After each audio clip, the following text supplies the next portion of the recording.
Amigos, muy buenas noches. Estamos en otro programa de La Tertulia que se transmite por Visión Satélite.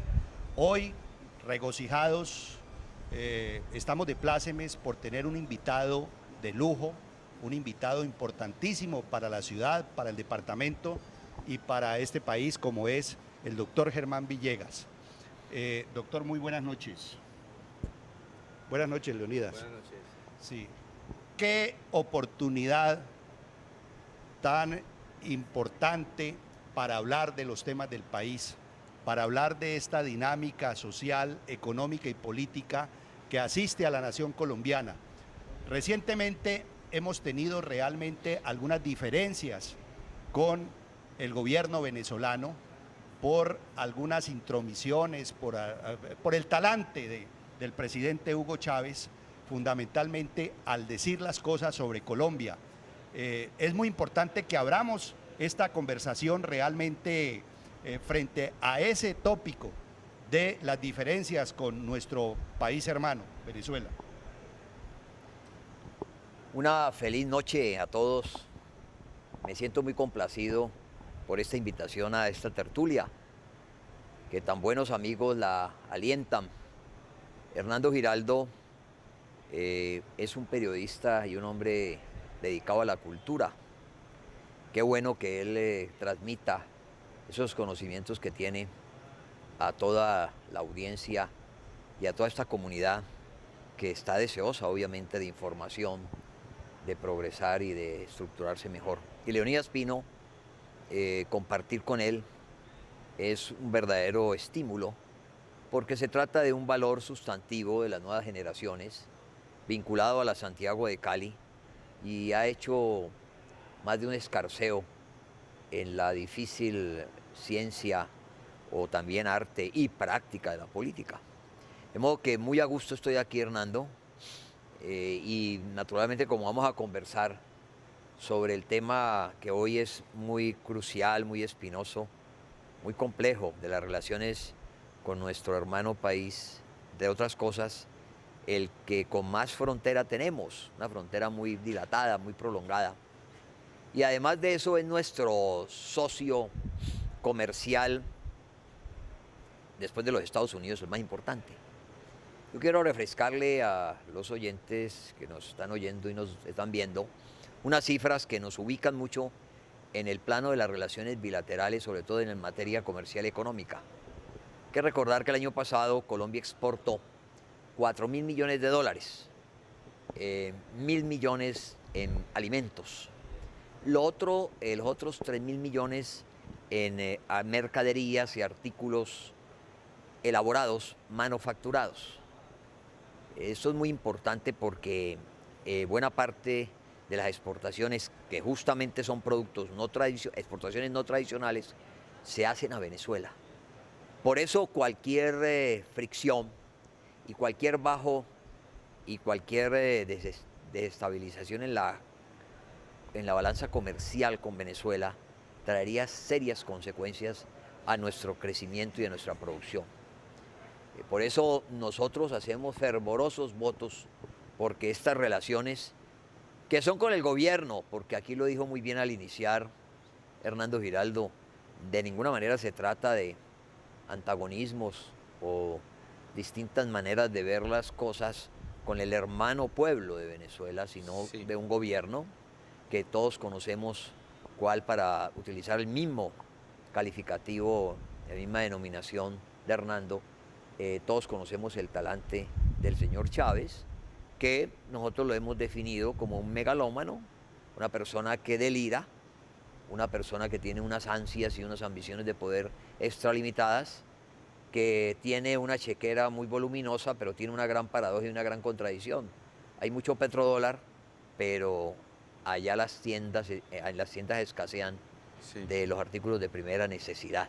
Allá hay una hambruna que va a ser progresiva, se va a acentuar, y esa va a ser precisamente la causa de la derrota total y el final del señor Chávez. Sí, muy cierto, doctor Germán, y muy categórico usted en esas apreciaciones que nos ilustran y nos aproximan a entender cada vez más la situación entre Colombia y Venezuela. Pero yo quisiera reflexionar un poco acerca de los cambios sociopolíticos e institucionales en Venezuela, que desde luego están ligados a la aplicación de los espacios de participación ciudadana que ha vivido América Latina en los últimos, digamos, a mediados del siglo XX, que se han ampliado, definitivamente se han ampliado, y cada vez más los pueblos latinoamericanos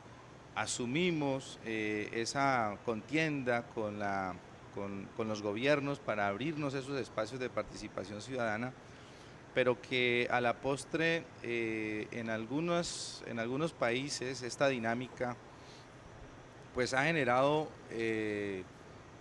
situaciones positivas, en otras negativas, no porque la participación ciudadana sea negativa, sino porque precisamente algunos gobiernos han querido cerrar esos espacios de participación ciudadana, y en otras oportunidades vemos cómo esta dinámica, que ha sido constante en los últimos 20 años, por ejemplo, ha desembocado en algunos conflictos, como es el caso particular de Venezuela. Y esta es una introducción simplemente para decir que la dinámica de la política en estos últimos 20 años pues ha tenido una dinámica inusitada que no se tuvo en los principios del siglo pasado. Y por eso, a partir de esos gobiernos autoritarios, dictatoriales de los años 60, 70, 80, pues hubo la necesidad de una inclusión y una participación mucho más activa de la política como tal y de los ciudadanos, que le dieron un espacio muy importante a la dirigencia política, yo diría que durante casi 20 años, y a finales de los años 90 parece que el pueblo latinoamericano ha vuelto a meterse en el cuento de los radicalismos políticos. Y ahí está el caso concreto de Venezuela. Y bueno, habría que decir que en cierta medida también para Colombia. Lo que sucede es que afortunadamente el presidente Uribe no ha tenido pues como metida en la cabeza esa idea de aprovechar su popularidad y aprovechar de alguna manera el desprestigio de la dirigencia política para tomar unas decisiones radicales. Más bien lo que ha tratado es de reoxigenar a través de su política la dirigencia política. Entonces, doctor Germán y Hernando, es interesante el panorama latinoamericano alrededor del ejercicio de la democracia y desde luego como consecuencia el ejercicio de la política. Usted, doctor Germán, ahorita tendría pues la oportunidad, digamos que ha sido una persona experimentada y que ha tenido el respaldo popular abierto y contundente del pueblo, pero que vemos como otros líderes, digamos, han malversado esa confianza de los ciudadanos y que hoy por hoy pues nos tengan analizando la crisis de alguna manera de la política y de la democracia en Latinoamérica. Sí, a mí me parece que hay que reconocerle a Chávez que es un líder indiscutible y tiene una influencia en Sudamérica reconocida. Lo que indiscutiblemente es negativo en el presidente venezolano es su estilo, es decir, es ese hablantunoso, ese bocón, es realmente una persona que algunos dicen que identifican con ese talante caribeño, costeño, de esa parte de ese país. Pero pienso que Hugo Chávez es una persona que lidera unos temas en Sudamérica y creo que el presidente Uribe se equivocó de cabo a rabo al darle realmente una misión tan importante como era la de ser facilitador con la guerrilla, y no debió sacarlo por la puerta de atrás. Se trataba de un presidente de la República que, gústenos o no, es presidente de la República. Sí. Yo estoy plenamente identificado con ese planteamiento último de Hernando. La verdad es que el presidente Uribe, como todo ser humano, erró, cometió un hierro, yo diría garrafal, monumental, al darle entrada y en la salida, mejor dicho, se equivocó en una y en la otra. Se equivocó de darle a una persona del temperamento, de las ambiciones y de la dimensión de Chávez, y de otra parte también se equivocó severamente porque maltrató las más elementales normas de la diplomacia al excluirlo y al sacarlo de la mediación. Pero Leonidas planteó un tema muy interesante, yo me quiero referir, aunque sea muy tangencialmente, a él. Él ha manifestado cómo la política en Latinoamérica ha cambiado sustancialmente. Yo tengo que decir que ahora agitan vientos y hay una especie de vendaval que ha arrasado más de un país. Se ha intronizado en Latinoamérica un populismo hirsuto, un populismo que comanda y que es líder, como ha dicho Hernando, de él, Chávez. Ha sido secundado y ha tenido eco en otras partes. Todas, eso es la especie de estereotipo que se utiliza en Bolivia, en Ecuador, en Venezuela, Nicaragua, por supuesto, es las famosas constituyentes, el cambio de las reglas de juego, intronizar formas de propiedad distintas a las tradicionales y obviamente una nacionalización y yo diría un desestímulo a la empresa privada. Eso ya tiene sus consecuencias.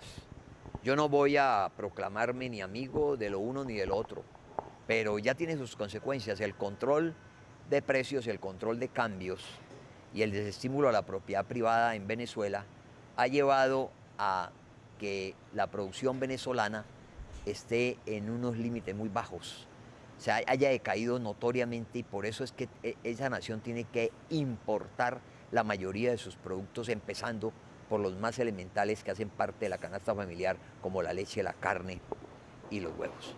Doctor Leonidas y doctor Germán Villegas, se produjo un hecho histórico sin precedentes en la historia de este país. Yo creo que ni en las mejores manifestaciones de Jorge Eliezer Gaitán se vio tanta gente en la calle repudiando a las FARC, repudiando el secuestro y esa forma de esclavitud en que nuestros colombianos están pudriendo allá en la selva. Me parece que eso es muy importante. Algunos dicen, Juan Cosaín dijo que había marchado el nuevo país, la nueva generación, que fue la que organizó esa marcha. Otros dicen que fue una manipulación del presidente Uribe, que sin decirlo, pues preparó a estos muchachos para que hicieran esa propuesta. Sea como sea, realmente fue un acto coyuntural histórico. Yo pienso que eso es importante porque eso es una manifestación del mundo, pero me temo de que ese nuevo país indiscutiblemente le haga un culto a la intolerancia, le haga un culto a no respetar la diferencia. Eso es muy preocupante, así lo veo yo. Sí, no, es decir, a mí me parece que fue contundente la expresión popular, fue contundente el repudio generalizado a las FARC. Hay que decir que esa organización internamente no se ha reoxigenado ni mental ni políticamente.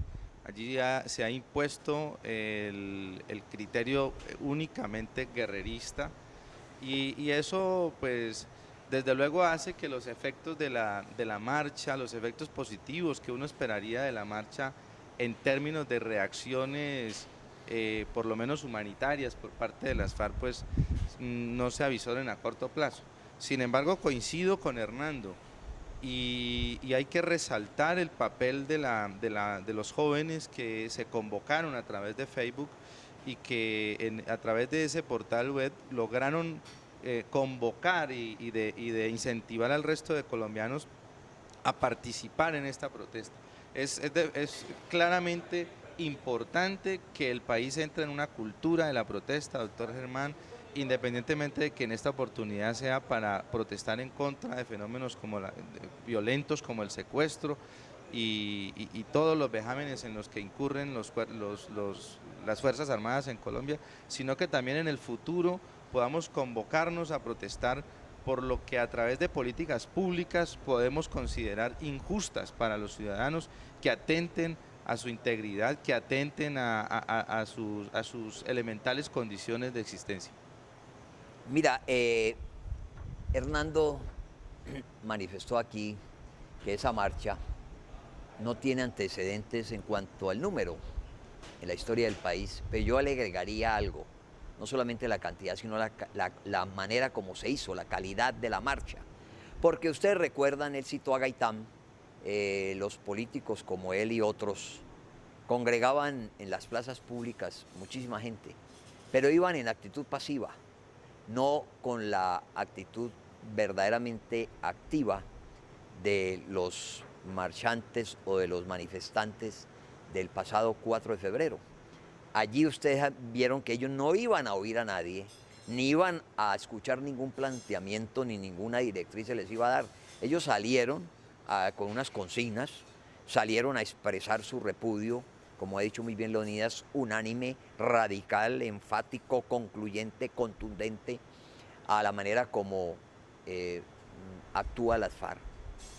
Y entonces miren que es una manera distinta de hacer presencia. Yo creo que hay que resaltar que ante todo fue una ruptura con la indiferencia. Esta es una sociedad que estamos acostumbrados a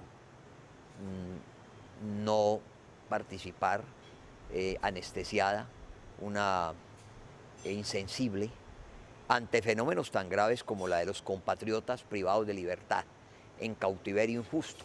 Yo creo que la gente salió y el grito era libertad, libertad. Eso es bien importante y la condena del más execrable, sin duda, de todos los delitos, como es el delito del secuestro.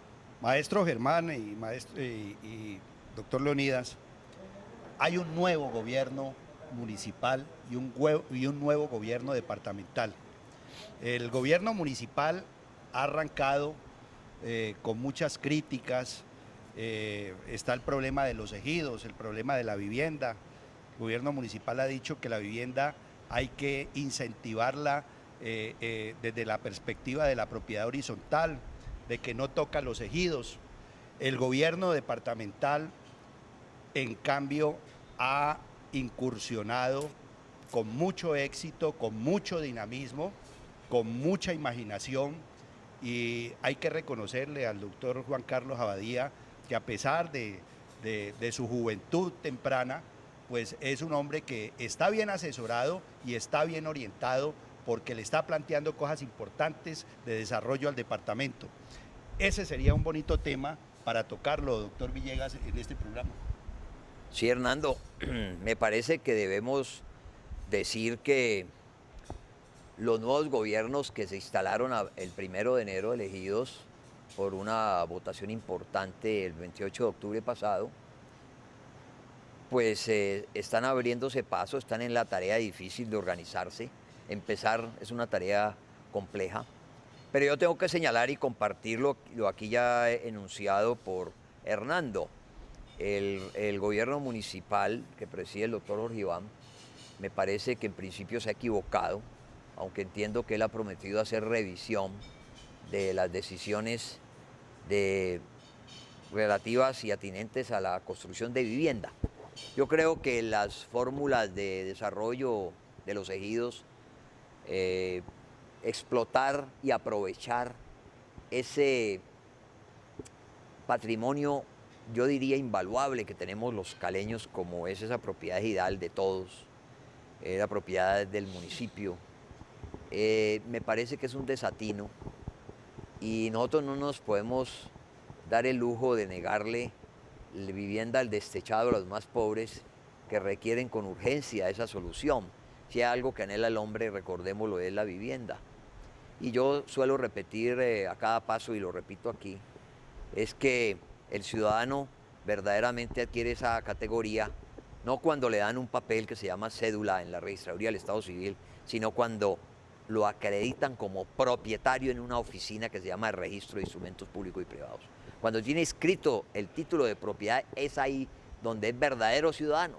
Es partícipe, no está excluido, se siente incluido obviamente en todo este sistema y por eso no podemos dejar de desarrollar ese patrimonio ejidal, porque yo considero que, aunque no es excluyente la idea de la densificación o el desarrollo en altura de la ciudad, la construcción de vivienda en propiedad horizontal, en edificaciones de varios pisos, allí la verdad es que el estrato más bajo no llega. Las familias que tienen ingresos inferiores a 1.2 salarios, que son los más pobres, los trabajadores informales, los que tienen ese nivel de ingresos, pues no pueden acceder a una vivienda. Yo he hecho unas cuentas y hoy en día la vivienda prioritaria es la que llega a unos 70, 75 salarios mínimos, o sea que son 30 millones de pesos. A una vivienda de 30 millones de pesos no llega una persona que tiene que tener más de 2 salarios mínimos de ingresos. Y entonces el más pobre no puede adquirir una vivienda de esas que van a salir por algo más, porque ese es el mínimo. Estoy hablando de 75 salarios mínimos legales, es el mínimo de la vivienda prioritaria, según el plan de desarrollo. Quiere decir que en altura, en edificios, esa vivienda va a salir más costosa y allí no va a tener acceso el más pobre. Es cierto. Bueno, yo particularmente pienso que en efecto el señor alcalde ha empezado con unas dificultades complicadas desde la misma designación de su gabinete. Creo que para la coyuntura actual de la ciudad, ese gabinete en unas secretarías claves como gobierno, tránsito, debió haberse designado personas con una mayor consistencia y conocimiento en las temáticas de esta secretaría. A mí particularmente, por ejemplo, me hubiera gustado ver a Fabio Cardoso en esa secretaría de gobierno. El manejo de la política en la ciudad debe ser prioritario para generar unos espacios de gobernabilidad que al alcalde se le deben ofrecer para poderse desempeñar con éxito. Pero bueno, sin embargo, considero que lo importante no es cómo se haya empezado, sino cómo vaya a terminar la gestión. Y desde luego, pues otros dirán que dependiendo de cómo le vaya en el desayuno, así le va a ir en el almuerzo. Pero no quiero ser pues negativo en cuanto a la gestión del alcalde. Hay que resaltar que en eso Hernando tiene razón, el gobernador ha demostrado ser muy dinámico y muy atento a su tarea. Esperamos que siga así y que termine una buena gestión, Hernando. Sí, ya para terminar, porque el tiempo en televisión pues apremia, el doctor Germán Villegas fue el mejor, considerado como el mejor alcalde de todo el país. Se dice en los mentideros y desmentideros que vuelve a aspirar a la alcaldía de Cali. Doctor Germán, ¿usted qué dice al respecto? Bueno, Hernando, yo creo que yo diría prematuro e inoportuno hablar de esos temas a estas alturas del partido, como se dice. Acabamos los caleños de elegir un alcalde. Como ha dicho aquí Leonidas muy bien, hay que abrirle un crédito de confianza. Naturalmente hay que esperar qué sucede.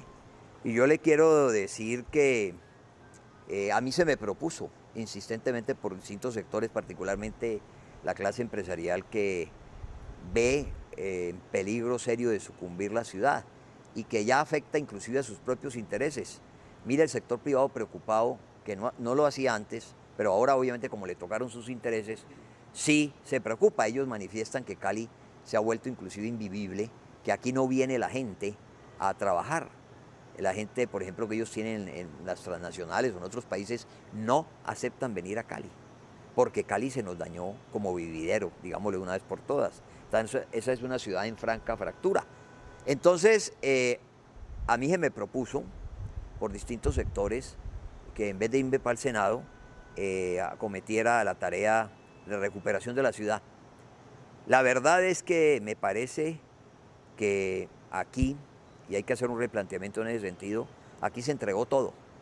El alcalde ni siquiera paga, porque el que recauda es una entidad a quien le entregaron esas funciones elementales. Si hay algo connatural al Estado, es el recaudo de los impuestos, como la defensa de la soberanía y la acuñar moneda. Eso es elemental, eso lo aprende uno en el derecho administrativo y constitucional. Entonces, qué tristeza, todo, absolutamente todo concesionado, y lo que no está concesionado, lo tiene intervenido el Gobierno Nacional por parte de la Superintendencia de Servicios Públicos. Yo pregunto, Hernando y Leonidas, ¿qué hace un alcalde en estas condiciones?